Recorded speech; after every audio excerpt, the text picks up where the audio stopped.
Today the gate drops on round 1 of the 2023 Monster Energy AHAHEIM1 Supercross Championship. And right here is where you can follow the action, from practice reports to the blow-by-blow from tonight's program.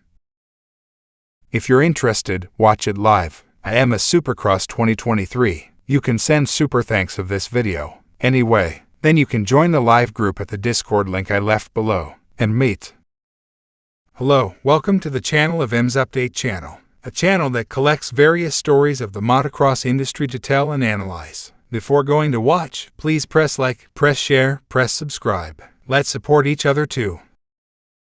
A lot of track work continued to go on between free practice and the first round of qualifying for the day, which meant the track was a bit more cleaned up by the time 250A got back on the track. Max Voland went fastest early on with a 1:04.20, but that was off from the top time free practice, and the times would soon drop quickly. Soon enough, Jet Lawrence dropped into the 1:02s with a 1:02.677, but he was quickly pipped by Faulkner for top time with a 1:02.603 as the two were separated by less than a tenth of a second.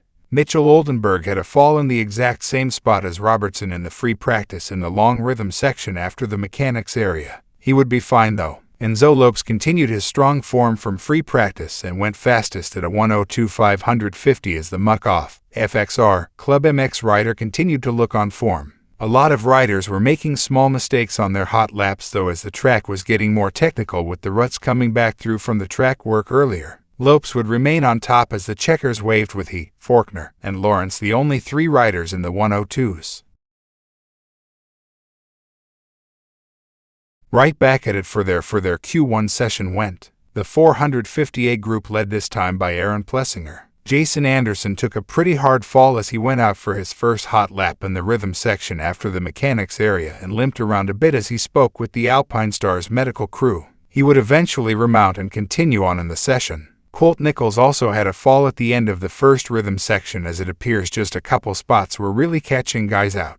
Joey Savecki crashed in the same section a lap later but was able to nicely step off his bike and run it out. Both riders would resume. Eli Tomac shot to the top of the board with a 1:02.304 but was then outdone by Chase Sexton, who put down a 1:01.678, the first rider into the 1:01s on the day. Adam Cianciarulo tipped over in between the Supercross triples and was stuck under his bike for a few seconds but got going just in time for his teammate Jason Anderson to fall the same way in the same spot. Cianciarulo then tipped over right after the finish line jump moments later in a weird sequence for the Monster Energy Kawasaki boys. Marvin Musquin jumped to the top of the board next with a 1:01.277 just as the session was getting wrapped up.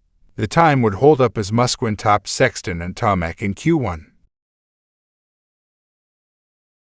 As the final set of qualifying sessions got underway, the track was certainly starting to dry out, but not quite enough that the transitions were holding up well, nor the whoops, which had a huge line down the left side of it that was dug out until about the fourth whoop. Austin Faulkner went right to work in 250A though, putting down a 1:01.383, but Jet Lawrence was just behind him with a 1:01.595. Pierce Brown then took a turn at the top of the board as he became the first rider all day to dip down to a 1:07.06. Jet Lawrence jumped into the ones as well with a 1:09.21, but Brown's time continued to remain up top as the time wound down in the session. Faulkner then found a tenth to go down to a 1:05.95, and Lawrence followed him right in with a 1:06.35 as they both pushed Brown back to third, but they all remained within the same tenth of a second as each other. As the flag waved, it was Faulkner's time that remained the mark as he qualifies P1 on the day for AHAHEIM1 in the 250SX class.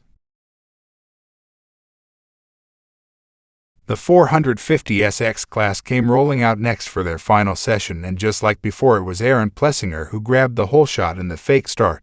Chase Sexton wasted no time to light up the leaderboard though, as he became the first rider to go sub-1 and ran a 59.785. Christian Craig went down in the whoops and looked a little banged up at first, but got back up and rode out of the stadium by himself with his bike pretty twisted up. Both Jason Anderson and Adam Cianciarulo lost the front in separate bowl berms almost simultaneously again in this session, but they popped right back up. Sexton's huge time would hold up as he remained the only rider all day to go into the 59 seconds. Eli Tomac got close with a 1:89, but it wasn't quite enough. So it's Sexton P1 heading into the night show at Anaheim.